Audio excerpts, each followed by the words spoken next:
بسم اللہ الرحمن الرحیم۔ السلام علیکم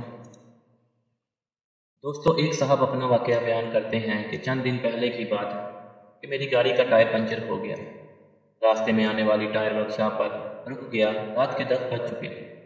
اس وقت ایک ہی لڑکا گاڑی کے ٹائر کو پنچر لگانے کے لیے موجود تھا، اور مجھ سے پہلے وہاں پر ایک ہی بندہ موجود تھا جس کی کار کا پنچر لگایا جا رہا تھا۔ میں اس دوران گاڑی سے نکل کر وہاں موجود کرسیوں پر بیٹھ گیا۔ پنکھے کے نیچے دکان کا بوڑھا مالک پہلے سے وہاں بیٹھا حقہ پی رہا تھا۔ حقہ دیکھتے ہی میری طبیعت بے چین ہو گئی اور میں نے بے تکلفی سے کہا، واہ انکل جی، مزہ آ گیا۔ میں نے اس کے حقے کو دیکھتے ہوئے کہا، کیا میں بھی سوٹا لگاؤں؟ وہ ہنس کر بولا، بسم اللہ۔ اس نے حقہ مجھے تھما دیا اور میں نے پہلا ہی کش لگایا تھا کہ کھانسی کا دورہ پڑ گیا۔ وہ کہنے لگا، پتر جی، حقہ پینا مزدوروں کا کام ہے، یہ کوئی سگریٹ نہیں ہے۔ حقے کے لیے پھیپھڑوں میں جان ہونی چاہیے۔ اب کون سی جان انکل جی؟ میں نے کہا، میری بات سمجھ گیا۔ وہ واقعی پہلی والے خوراکیں اور ورزشیں کہاں پتر جی؟ اس کی عمر 80 سال سے زیادہ تھی۔ گھنی اور باری مونچھیں، سینہ چوڑا، بدن کسرتی، تہمت پہنا ہوا تھا۔ وہ بار بار ایک ہی لفظ بولتا، اللہ دیاں شاناں دیکھو۔ لگتا تھا یہ اس کا تکیہ کلام تھا۔ اس سے بے تکلفی شروع ہو گئی اور پرانا زمانہ یاد کرنے لگے۔ دیسی لوگوں کی دیسی باتیں، باتوں کی باتوں میں اس نے مجھے ایک حیران کن واقعہ سنا دیا، انتہائی ناقابل یقین واقعہ جسے سن کر کوئی بھی یقین نہ کرتا۔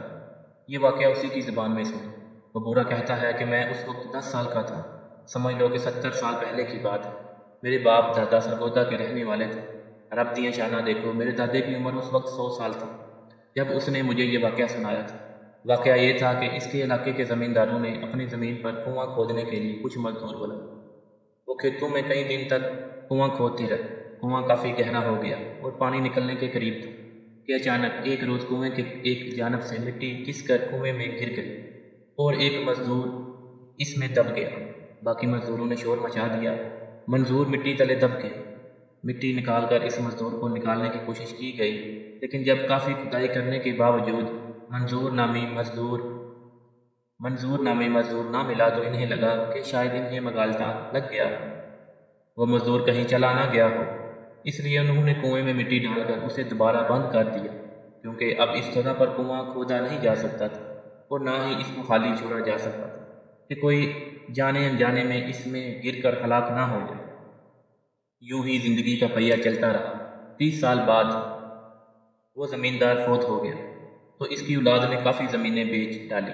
نئے لوگ آئے تو انہوں نے زمینیں آباد کرنے کے لیے فصلیں کاشت کرنا شروع کر دی، تو انہیں بھی یہ کنواں کھودنے کی ضرورت پیش آئی۔ اتفاق سے انہوں نے اسی جگہ پر کنواں کھودنا شروع کر دیا۔ یہ وہی جگہ تھی جہاں پہلے کنواں اور ایک شاخہ رونما ہوا تھا۔ مزدور جب کافی گہرائی تک کنواں کھود چکے تو اچانک انہیں دھوتی کا کپڑا ملا، تو وہ حیران ہو گئے کہ اس گہرائی میں یہ دھوتی کیسے؟ دوسرے مزدور بھی پریشان تھے۔ مالکان کو بلایا گیا کہ کھدائی کے دوران کنویں سے دھوتی ملی ہے۔ انہوں نے مزدوروں سے کہا وہ احتیاط سے کھدائی کریں تاکہ دیکھا جائے کہ اگر یہ دھوتی کسی انسان کی تھی تو باقی چیزیں بھی اس کی ہیں یا نہیں۔ اس وقت تک کسی کو معلوم نہیں تھا کہ اس جگہ پر پہلے بھی کبھی کنواں کھود کر بند کیا جا چکا ہے۔ مزدوروں نے انتہائی احتیاط کے ساتھ ہاتھوں اور بیلچوں سے کھدائی جاری رکھی تو اچانک کنویں میں سے ایک چھوٹی سی سوراخ نمودار ہوئی جس میں کوئی انسان لیٹا ہوا تھا۔ ان کی چینخیں نکل گئی کیونکہ وہ انسان زندہ تھا۔ اس کی سفید داڑھی اس کے ناف تک بڑھی ہوئی تھی اور سر کے بال اس کا چہرہ چھپائے ہوئے تھے۔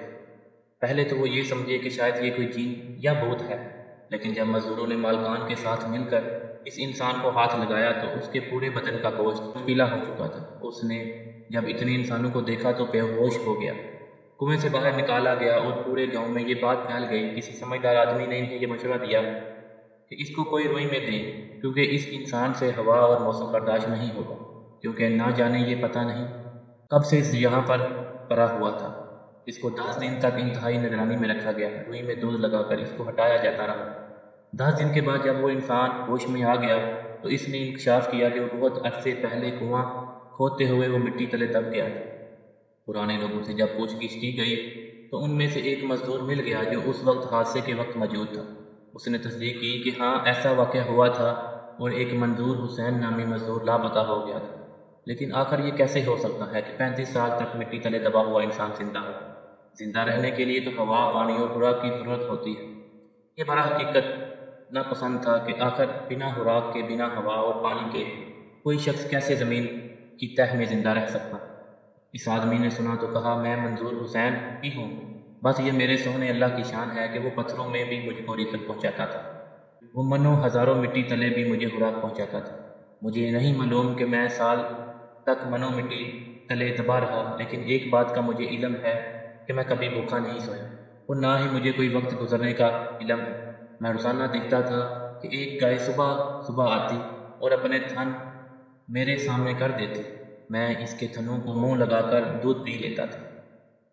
مزید اچھی ویڈیو کے لیے اردو زون کو سبسکرائب کریں، ویڈیو کو لائک کریں، شیئر کریں اور کمنٹ سیکشن میں اپنی رائے کا اظہار ضرور کیجیے۔ شکریہ، جزاک اللہ۔